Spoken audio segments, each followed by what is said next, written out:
nang dahil sa'yo, Hey, binibini o alam ko naman na hindi ako ang nararapat mong magustuhan. Tanggap kong hanggang titig na lang, kaya sa himig na lang baka sakaling pakinggan mo.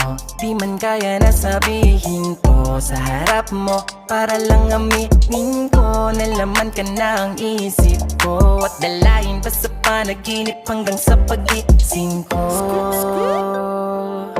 Siguro nga ako'y baliw sa'yo. Hiling ko lang naman ay mapansin mo at masabi, di na mapigilan ng sariling mapaibig sa iyo. Ano ba to?